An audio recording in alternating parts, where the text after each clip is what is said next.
បើមិនត្រូវការឲ្យចិត្តមានសេចក្តីទុក្ខទេត្រូវសាងភាពរឹងប៉ឹងឲ្យដល់ចិត្តសម្រាប់ទប់ទល់ជាមួយនឹងសេចក្តីទុក្ខផ្លូវចិត្តឲ្យបានល្អ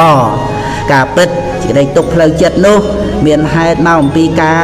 នឹកគិតតាក់តែងនៃចិត្តខ្លួនឯងនឹងឯងជាសំខាន់គឺចិត្តបានចាប់យករឿងរ៉ាវផ្សេងអំពីការដែលបានឃើញខ្លះឬខ្លះជាដើមហើយចេះតែយកមកនឹកគិតតាក់តែងឲ្យទៅជាយ៉ាងនេះឲ្យយ៉ាងនោះតាមការសោយអារម្មណ៍របស់ខ្លួនរឿងរ៉ាវដែលចិត្តចាប់យកមកបាននោះបើចិត្តខ្លួនឯងនឹងនឹកគិតផ្សោយទៅឆ្ងាញ់